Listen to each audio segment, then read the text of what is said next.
மைனா குருவி கதை நேரம். ஒரு அடர்ந்த காட்டின் நடுவே அமைதியான ஒரு குளம் இருந்தது.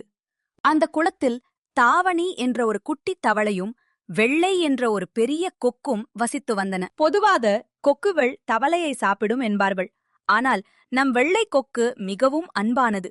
அது மற்ற ஜீவன்களிடம் நட்பாகவே பழகும். வெள்ளை கொக்கு ஒரு காலில் நின்று தவம் செய்து கொண்டிருந்தது.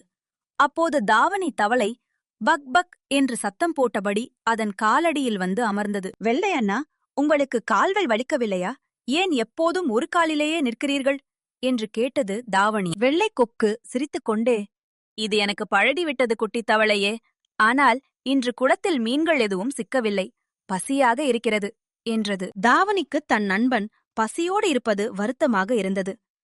கவலைப்படாதீர்கள் அண்ணா, அந்த குளத்தின் மறுபுறம் நிறைய மீன்கள் இருப்பதை நான் பார்த்தேன். ஆனால் அங்கே நீர்நாய்கள் நடமாட்டம் அதிகம்.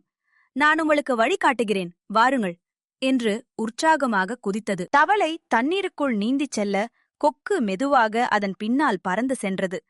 தாவணி சொன்னபடியே அங்கே நிறைய மீன்கள் இருந்தன. வெள்ளை கொக்கு வயிறு நிறைய சாப்பிட்டு மகிழ்ந்தது. சில நாட்கள் கழித்து காட்டில் பலத்த மழை பெய்தது.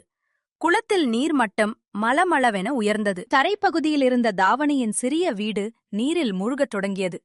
பாவம், மழையின் வேகத்தில் தாவணியால் எங்கும் நகர முடியவில்லை. இத பார்த்த வெள்ளை கொக்கு உடனே பறந்து வந்து தன் நீண்ட அலகுக்கிடையில் மென்மையாக தாவணியை தூக்கிக் கொண்டது. மழையிலிருந்து அதை காப்பாற்றி ஒரு உயரமான மரத்தின் பொந்தில் பத்திரமாக சேர்த்தது. நாம் பிறருக்குச் செய்யும் உதவி ஆபத்தான காலத்தில் நமக்கே திரும்பி வரும். உருவத்தில் பெரியவராக இருந்தாலும் சிறியவராக இருந்தாலும் உண்மையான நட்பு எப்போதும் உயரியது. உங்களுக்கு பிடிச்ச கதைகளை கேட்க இந்த சேனலை சப்ஸ்கிரைப் பண்ணிக்கோங்க.